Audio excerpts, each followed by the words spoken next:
రవి ప్రకాష్ సిలికానాంధ్ర ఆసుపత్రి Kuchipudi super speciality వైద్య సేవలు పూర్తిగా ఉచితం.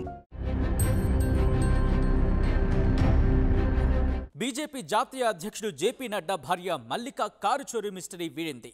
ఢిల్లీలో దొంగలు కారును చోరీ చేసి తరలిస్తూ ఉండగా పోలీసులు వారిని వారణాసిలో పట్టుకున్నారు. కారు నంబర్ ప్లేటు మార్చి మరీ తీసుకెళ్తూ ఉండగా పోలీసులు పట్టుకున్నారు.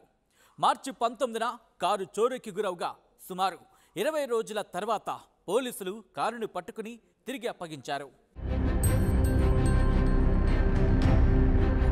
బీజేపీ జాతీయ అధ్యక్షుడు జేపీ నడ్డా భార్యకు చెందిన ఫార్చునర్ ఎస్యూవీ కారు ఢిల్లీలో చోరీకి గురైంది. నడ్డా ఇంటికి వెళ్తున్న క్రమంలో కారు డ్రైవర్ జోగిందర్ మధ్యలో తన ఇంటి వద్ద భోజనం కోసం కారుని బయట నిలిపి ఉంచాడు.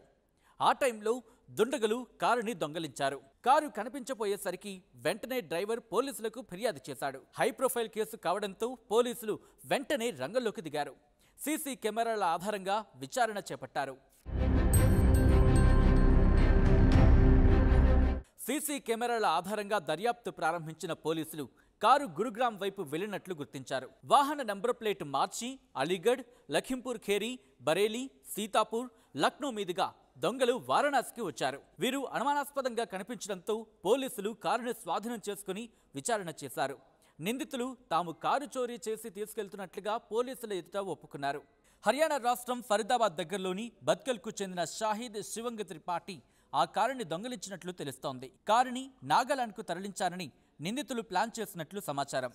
కారును పోలీసులు జేపీ నడ్డా వ్యక్తిగత సిబ్బందికి అప్పగించారు.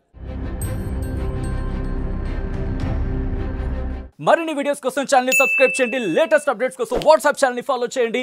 అండ్ లింక్ డిస్క్రిప్షన్ లో ఉంది.